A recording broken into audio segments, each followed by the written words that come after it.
Hello everyone, আশা করি তোমরা খুব ভালো আছো। লাইভ স্লেশনে তোমাদের অনেক অনেক স্বাগত। আজ বুধবার সারাটা দিন কি করছি না করছি সবটাই তোমাদের সাথে শেয়ার করতে থাকবো।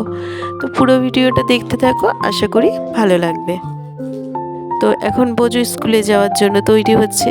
বেশ কতদিন সরস্বতী পুজো, তারপরে মাঝে শনি রবিবার পড়াতে টানা অনেক দিন ছুটি থাকার পর আজ স্কুল যাচ্ছে। তো একটু মনটা খারাপ, যেহেতু কয়েকদিন বেশ ছুটিতে ছিল, আর বাচ্চা তো কয়েকদিন একটু ছুটিতে থাকলে পারে তখন আবার স্কুল যাওয়ার জন্য একটু মন খারাপ হয়। তবে বলে না যে যাবো না বা কিছু, এসব দেখি একটু উঠতে বিরক্ত বোধ এইসব করে। তবে টানা আবার কয়েকদিন যেতে যেতে অভ্যাস হয়েছে, তখন আবার কোনো ব্যাপার না, তখন স্কুলে যাওয়ার জন্য বেশ আনন্দিত হয়ে ওঠে। আর বোঝো ওদিকে স্কুলের জন্য বেরিয়ে গেছে, ওর বাবা গেছে দিতে। আজকে গাড়িটা চালাচ্ছে, হাতের ব্যথাটা আছে তবে একটু কম, গাড়ি চালাতে অসুবিধা হচ্ছে না, তাই ওর বাবা গেল দিতে। তো এদিকে আমি সংসারের কাজগুলো সব শুরু করে দিয়েছি। বেড কভারটা আজকে চেঞ্জ করে দিয়েছি, এবার বিছানাটাকে ভালো করে গুছিয়ে নিই। বোঝো স্কুলে গেলে পরে আমার একদিকে সুবিধা হয়, কি হয় বলো তো, একেবারে ঘরটাকে পরিষ্কার পরিচ্ছন্ন করে সব কিছু মুছে তারপরে ঘরটা থেকে বেরোই, দিয়ে বাইরের কাজ করা, উপরের ঘর পরিষ্কার করা পরপর করতে থাকি। আর ও স্কুলে না গেলে, ও যদি বাড়িতে থাকে, ও তো তাড়াতাড়ি আমার মতো অত তাড়াতাড়ি ঘুম থেকে ওঠে না। তো অত তাড়াতাড়ি উঠেই বা কী করবে, আমার তো সংসারের কাজকর্ম পড়ে থাকে, ওর তা নয়। আর অত তাড়াতাড়ি ডেকে তুলিও না, তাই একটু বেশিক্ষণ শুয়ে থাকে বলে এই ঘরটাকে আর পরিষ্কারও করতে পারি না। যেমন অবস্থায় থাকে তেমন অবস্থায় বেরিয়ে গিয়ে আমাকে বাইরের কাজকর্ম সব কিছু করতে হয়।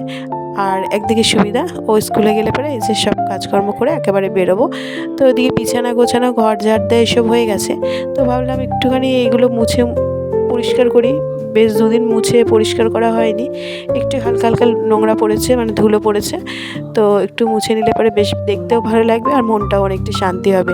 আসলে আমাদের গৃহবধূদের কী বলো তো, যে ঘর বাইরেটা সব কিছু একটু বেশ পরিষ্কার পরিষ্কার পরিচ্ছন্ন থাকলে পারে বেশ আমরা একটু কাজ করার এনার্জি পাই বেশ ভালো।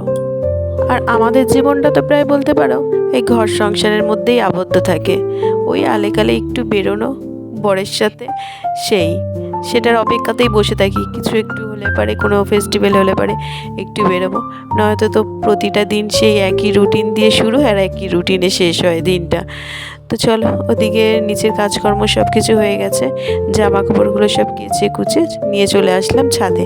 তবে 2-1 দিন ধরে রোদটা বেশ ভালোই উঠছে আর জামা কাপড়গুলো শুকিয়ে যাচ্ছে। তার আগে যা অবস্থা হচ্ছিল, কুয়াশা মেঘলা হয়ে জামা কাপড়গুলো শুকোনোটা একদম চাপের হয়ে উঠছিল।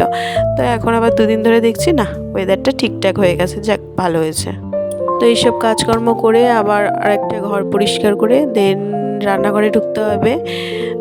কারণ হচ্ছে আটা মাখা এসব কোনো কিছু হয়নি। বোঝোকে আজকে টিফিনে ব্রেড আর জ্যাম দিয়ে দিয়েছি, তো ভাবলাম একটু ফ্রুটস কিছু দিয়ে দেবো। তো দেখছি না কোনো ফ্রুটসই ঘরে নেই, তো ফ্রুটস আর কিছু দিতে পারিনি। তো একটা ক্যাডবেরি নিয়ে চলে গেছে তার সাথে। আর এদিকে এই ঘরের কাজটা করে, মানে পরিষ্কার করে ঝাড় দিয়ে তারপরে রান্নাঘরে ঢুকবো। আটা মাখা, তারপরে হচ্ছে তরকারি করা, সমস্ত কিছুটাই পড়ে রয়েছে। তো বোঝো স্কুলে গেলে পরে আমার যেহেতু মর্নিংটা একটু তাড়াতাড়ি শুরু হয়, তো কাজ করার খুব একটা অসুবিধা হয় না, সময়ের মধ্যেই সব কাজবাজগুলো শেষ হয়ে যায়। কিন্তু ও স্কুলে না গেলে পরে আমারও তো একটু লেট করেই দিনটা শুরু হয়, তো তখন একটু তাড়াহুড়ো করেই সব করতে হয়। আর এদিকে দেখো রান্নাঘরে ঢুকে সমস্ত কিছু, মানে কাজকর্ম যা ছিল, আটা মেখে তারপরে তরকারিটা বসিয়ে দিয়েছি। কুমড়ো আলু আর ছোলা দিয়ে একটা তরকারি বসিয়ে দিয়েছে, লাল চা করে এই যে এখন একটা বিস্কুট নিয়ে খেতে বসেছি। এখন আবার দুপুরবেলা রান্না করতে করতে ভিডিওটাকে অন করলাম, তার মাঝে আর ভিডিও অন করা হয়নি। সকালের ব্রেকফাস্ট সমস্ত কিছু হয়ে গেছে। তো এখন মাছ ভাজা বসাচ্ছি। মনোজ বাজারে গেছিলো, বোঝোকে স্কুলে দিয়ে একেবারে ওখান থেকে বাজারে চলে গেছিলো। তো আজকে বাগা আর মাছ নিয়ে এসছে, আর বাগা আর মাছ বাজারে দেখলে ও মোটামুটি আর কোনো মাছের দিকে তাকাবে না, ওটাই নিয়ে আসবে। তো ওদিকে ভাজা বসিয়েছি, আর তার আগে যে এখানে পুঁইশাক চচ্চড়ি করেছি। অনেক দিন পর পুঁইশাক রান্না করা হলো, নয়তো মাঝে বেশ অনেক দিন রান্না করা হয়নি। আর এদিকে মাছের ঝালটা হয়ে গেছে, দেখতে তো ইয়ামি হয়েছে, আর গন্ধটাও দারুণ বেরিয়েছে, মানে মোটামুটি বলতে পারো মাংস ফেল, দারুণ হয়েছে। আর মাছটাও না ভীষণ ভালো ছিল। তো ওদিকে মাছটা খেয়ে আজকে মনে হচ্ছে তৃপ্তিও পাবে, মাছটাও ভালো আর রান্নাটাও বেশ ভালোই হয়েছে, দেখেও মনে হচ্ছে, গন্ধটাও পেয়ে মনে হচ্ছে। আর এদিকে রান্না তো প্রায় হয়ে গেছে, এবার মানে প্রায় বলতে এখনও চাটনিটা বাকি আছে। তো এখন তো বোঝো প্রায় চাটনি ভক্ত হয়ে উঠেছে। মোটামুটি বাড়িতে শ্বশুর শাশুড়ি আর মনোজ চাটনি ভক্ত ছিল, তবে এখন কিন্তু বোঝেও প্রায় চাটনি ভক্ত হয়ে গেছে। তবে অন্য কোনো চাটনি নয়, এই টমেটোর লাল চাটনি, মানে ও বলবে লাল চাটনি এটা, যেহেতু কালারটা লাল হয়। তবে শুধু টমেটোর চাটনি করলে বোঝেও খাবে না আর বোঝোর বাবাও খাবে না। তো তাদের জন্য এই খেজুর আমসত্ত্ব সব কিছু দিয়ে করতে হয়। তো তার মাঝে একটা সবজির ঝোলও করেছি, সেটা দেখানো হয়নি, কারণ আজকে শ্বশুর শাশুড়ির ইচ্ছা করছে না একদমই মাছ খাওয়ার। তো তাই জন্য ওনাদের জন্য সব সবজি দিয়ে একটা ঝোল করে দিয়েছি। আসলে সংসার করতে গিয়ে না সব মানুষের দায়িত্ব পালন করতে মানে যেভাবে বুদ্ধি খাটিয়ে সমস্ত কাজ ম্যানেজ করি, সেসবই আসলে তোমাদের কাছে তুলে ধরি। আর আমাদের গৃহবধূদের তো তাই, ঘর সংসার সামলাতে সামলাতে সমস্ত কিছু মানে সব মানুষগুলোর, সংসারের সমস্ত মানুষগুলোর চাওয়া পাওয়া সমস্তটাই খেয়াল রাখতে হয়, সব কিছু ম্যানেজ করেই চলতে হয়। তো রান্না তো ওদিকে হয়ে গেছে, তারপরে স্নান সেরে চলে আসলাম ছাদে। তবে এখন রোদে খুব একটা বসার প্রয়োজন নেই, তবে আজকে মাথায় শ্যাম্পু করেছি বলে ভাবলাম কিছুক্ষণ রোদে বসে চুলটাকে শুকিয়ে নিই। তো এখন দেখো আবার খাওয়া দাওয়া সেরে বোঝো তো স্কুল থেকে আসলো, ওকে স্নান করিয়ে খাইয়ে দাইয়ে আমরাও খাওয়া দাওয়া করে এখন চলে আসলাম একটু ভাত ঘুম দেবো বলে। তো উপরের ঘরেই চলে এসেছি শোবো বলে। কখনো ইচ্ছা হয় নিচের ঘরে শুই, আর কখনো আবার ইচ্ছা হলে উপরের ঘরে শুই, তবে দুপুর বেলাটাই, রাত্রেবেলা নয়। এখন আবার সন্ধ্যের পর দেখো ফ্রেঞ্চ ফ্রাই আর এদিকে সস নিয়ে বসেছি। এগুলো কে করেছে জানো? মনোজ করেছে। ও খুব ভালো করে এটা, মানে খেতে জাস্ট দারুণ লাগে। তো চলো এবার সস মাখিয়ে বেশ খাওয়া যাক।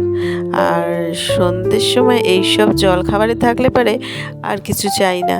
আর বোঝোর এখন একটু রাগ হয়েছে, ওর বাবা একটুখানি রাগিয়েছে, তো কেঁদে কেটে তো একসাকার করলো। মানে বাবা কিছু বললে ভীষণ পরিমাণে অভিমান হয়, কি করবে তার দিশা নেই। তো এখন ওর বাবা ওকে খাইয়ে দিতে যাচ্ছে, বাবার উপর রাগ করেছে বলে আর মুখে নিল না, আমার কাছ থেকেই নিল।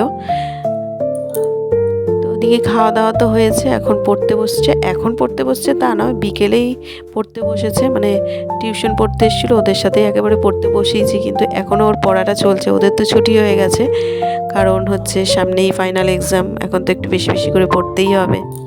তো চলো আজকের মতো ভিডিওটা এখানেই শেষ করছি। যদি ভালো লেগে থাকে অবশ্যই লাইক শেয়ার অ্যান্ড সাবস্ক্রাইব করে দিও, আর ভিডিওটা কেমন লাগলো অবশ্যই একটা কমেন্ট করে জানিও। তাহলে আবারও ফিরে আসছি নতুন কোনো ব্লগের সঙ্গে, ততক্ষণের জন্য টাটা, বাই বাই।